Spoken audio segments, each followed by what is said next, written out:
I'm 20 and I'm determined not to allow myself to enter 2027 without a complete change because I do not want to live yet another year the same way I have for I don't know how long. I'm gonna run down on the issues. Let me tell you, it's not the typical I don't have autonomy, I can't do this, I can't do that, the negativity, the criticism, the judgment. I've talked about all of that before at 18, at 19, but now it has changed into something else.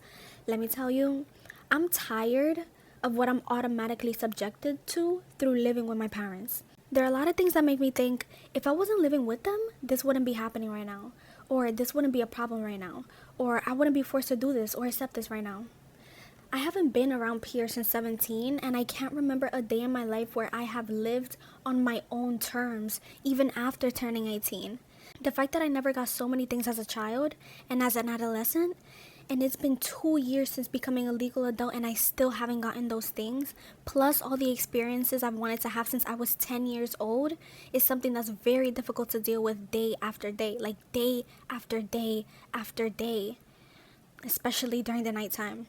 Those memories people gain at 5, 6, 7 years old, those happy moments people have as preteens, those bigger memories and bigger experiences people get as teenagers are things that I never had. And it makes me a really, really, really unhappy person. Not having friends is also something that hurts me a lot. It's not like I'm in a position to make connections right now, obviously, and I haven't been for a really long time. But not having made connections since leaving school and never having made intentional, non-school, real friends is something that really, really hurts me a lot every day. On top of my years having been empty year after year against my will, the family dynamic that my parents have for this home is something that completely strips autonomy for me. I've never had it in the first place, and things have grown to create that type of household slash family that doesn't let you be separate in a bad way. Like, let's do this together in a loving way, or I want you with us, I want you with us. We need to be together, not in a good way, but in a bad way. Number one, I've never been able to do my own thing during break times. School, winter, spring, summer. But mostly like those 1 week ones. We just passed midwinter break. April 2nd to the 10th, we're gonna have our spring break, and I was in school, and I'm still talking about this break as in school thing because I'm working in a school. Number two, I've never been able to do my own separate thing from scheduled family trips and outings during the summer. Three, so many necessary outings like appointments and errands are controlled to be for all of us around the same time so that you're stuck with them forcefully. Four, once the whole family is out, you cannot come back on your own. It has to be everybody at the same time, and I talked about that same thing when the video about losing autonomy. 5, there is absolutely no way to get out of doing things with like visitations to people with them, whether it's like going for people's homes for meals, even if there aren't any strict invitations for them. And I'm gonna get deeper into how that makes you not grow up in other people's eyes as well, because I'm so tired of that. I'm tired of the same thing every winter, every spring, every summer, every fall. There has been repetition in every season, year after year after year of my life. I hate that some people can only live their life, and in these type of situations live an experience, bare minimum and normal parts of life, when they finally get away from their parents and leave their childhood home. It shouldn't have to take you moving out of your family to start talking to people for real, to take the trips that you want to take, to go to the places that you actually want to go to comfortably, to comfortably go to work and back from work, to comfortably study whether at home or outside of home, to comfortably cook, and so many other normal things. That's why when I'm on YouTube and I see vlogs, especially with young people 18 to 24 doing things outside and living their life and doing this and doing that and taking trips and driving a car and doing all of these things, I don't imagine that they live with their family, they live with their parents, and then they mention that they do. And I'm like, oh, this person lives with their parents? Because I cannot fathom doing anything that I actually want to do while living here. Now, a couple things that I want and by when, a very loose general idea, of course, moving, car, job, money saved, all of that by December 31st, or at least having made 70% progress or more by December 31st. And I cannot go another year like this. This is really going to delay my growth. It's one of the worst things to go from sheltered kid to sheltered teenager to now sheltered adult, and then all the things that are coming with being an adult at the same time. It's a terrible jump to make. It's like going from kindergarten to 5th grade. It's awful. It's so hard to catch up, and it's so hard to feel like you're in the right place. I know everybody who doesn't want to be in the home that they're in with their family that they have has those can't wait to leave moments. Here are some of mine.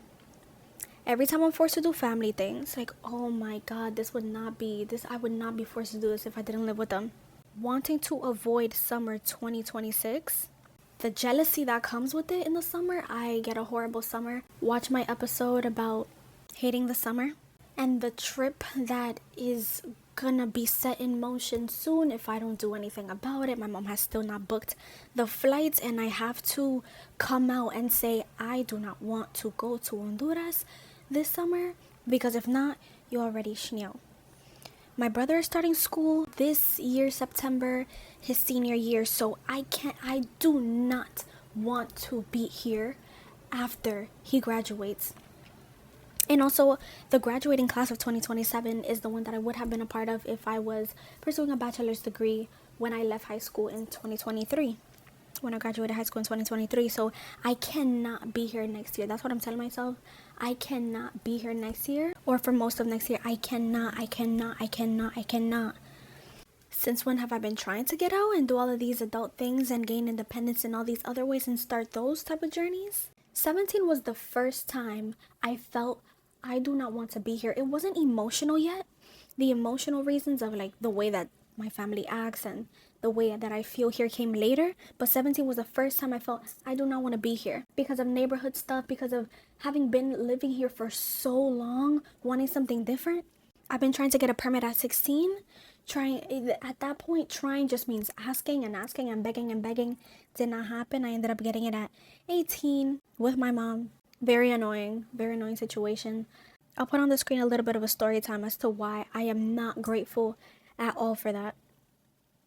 I've been trying to get a car since 18. Of course, I get my license at all at 18. I don't have my license, but I've been wanting one since 18, and I could have done that whole permit, 5-hour class, lessons, buying a car. I could have done that whole thing at 18. You know, I've been wanting to do the same thing with a job. I could have gotten a job at 18. Again, the trips that my family keeps planning for summer ruins and delays everything because I cannot get anything done, and I'm obviously not working during that time. And I've been wanting to get lessons since 20 years old to drive. When it comes to driving lessons, I am currently still taking them. I did mention that ever since maybe November. But yeah, I've been taking them ever since October. And I have 6 more as of right now, March 12th. And yeah. So know that if you're a baby adult, you're 18, you're 19, you're 20, and you came from being a minor in high school, being sheltered, not having your parents' interest in your future and the things that you're gonna do, and some people's parents don't even want them to work, and they kind of want them to stay low so they can keep sheltering you and keep doing things for you and having you be so you can't do things for yourself. Know that when it's time to do things when you're older, when you're 18, you're 19, you're gonna have a lot of pauses. You're not gonna have that support, even if it's not financial. You're not gonna have that emotional support.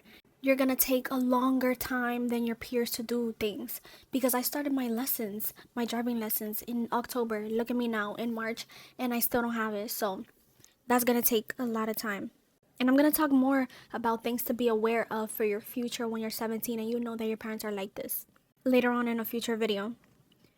Now, how I've tried and failed and why I haven't been able to get to my dreams. Not dreams like it's so special, but my desire to get out of this type of household. And disclaimer, I wouldn't be wanting to leave this type of household if it was healthy, if it was nice, if I could live my life while living here. I wouldn't care to leave. I would still want to when it comes to space and a little bit of autonomy, but I wouldn't feel like I needed to if everything was good.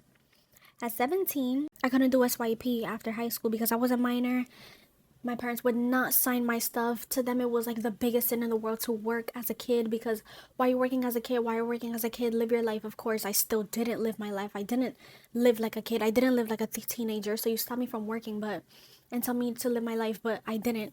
So I couldn't do that. I was gonna turn 18 after SYP started in 2023. So that wouldn't have worked. At 18, I wasn't working. I was studying tech. I was hopeful for tech. I was doing content creation.